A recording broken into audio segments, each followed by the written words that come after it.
بسم اللہ الرحمن الرحیم۔ علم تجوید کی اہمیت سے انکار ناممکن ہے۔ یہ قرآن علوم میں سے ایک بہت ہی اہم علم ہے جس سے ہمیں قرآن کو درست طریقے سے اور ترتیل کے ساتھ پڑھنے کا طریقہ معلوم ہوتا ہے۔ علمی تجوید پر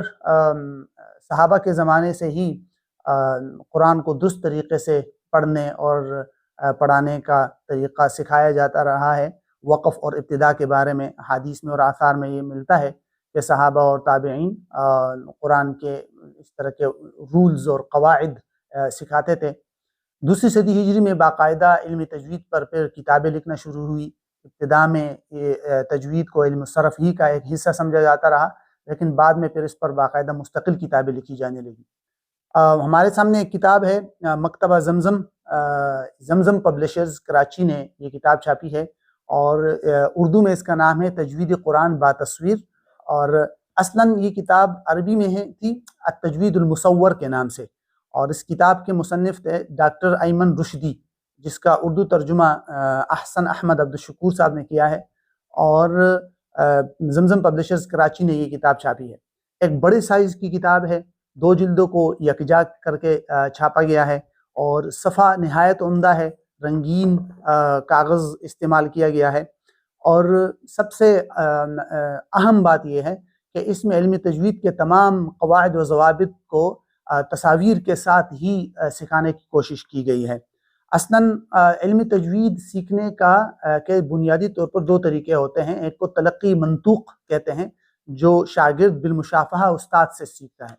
اور ایک کو کہتے ہیں تلقی مکتوب۔ تلقی مکتوب کا مطلب ہوتا ہے کہ جو لکھی ہوئے کتابیں ہیں ان سے علم حاصل کیا جائے، اور عموماً علماء یہی کہتے ہیں کہ تلقی منطوق کے بغیر تلقی مکتوب کافی نہیں ہے۔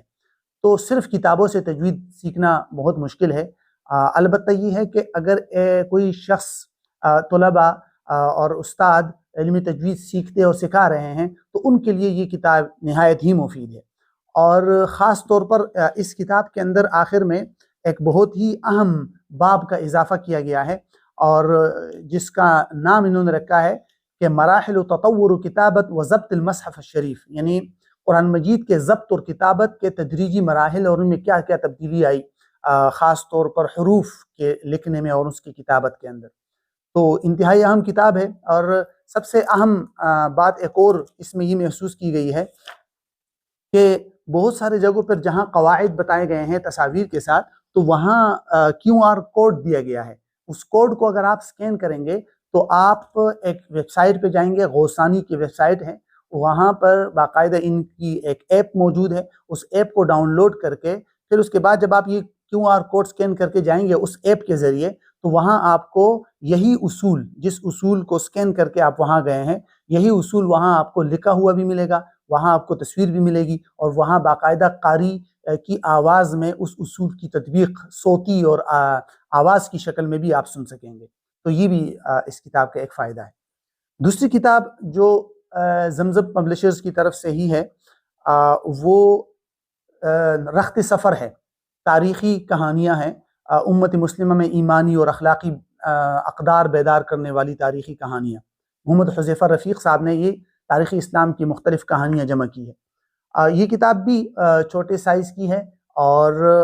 صفحہ اسی طرح بہت ہی عمدہ لگایا گیا ہے، رنگین ہے، اور کہانیاں اور قصے پڑھنا اس کے فوائد سے انکار نہیں ہے۔ ہم میں سے بہت سارے لوگ ایسے ہیں جنہوں نے اپنے مطالعے کا آغاز قصے کہانیوں اور ناولز کے پڑھنے سے کیا ہے، اور یہ کوئی بری چیز نہیں ہے۔ اس سے جہاں ایک طرف زبان کی صحت میں فائدہ ہوتا ہے اور انسان کے تخیلاتی قوت میں اضافہ ہوتا ہے، وہاں دوسری طرف اس سے خاص طور پر اگر تاریخ اسلام کی کہانیاں انسان پڑھے تو اس سے انسان کو اپنی امت مسلمہ کی تاریخ کا پتہ چلتا ہے، اور بہت سارے اسلامی ثقافتوں سے شناسائی ہوتی ہے۔ تو اس لیے یہ کتاب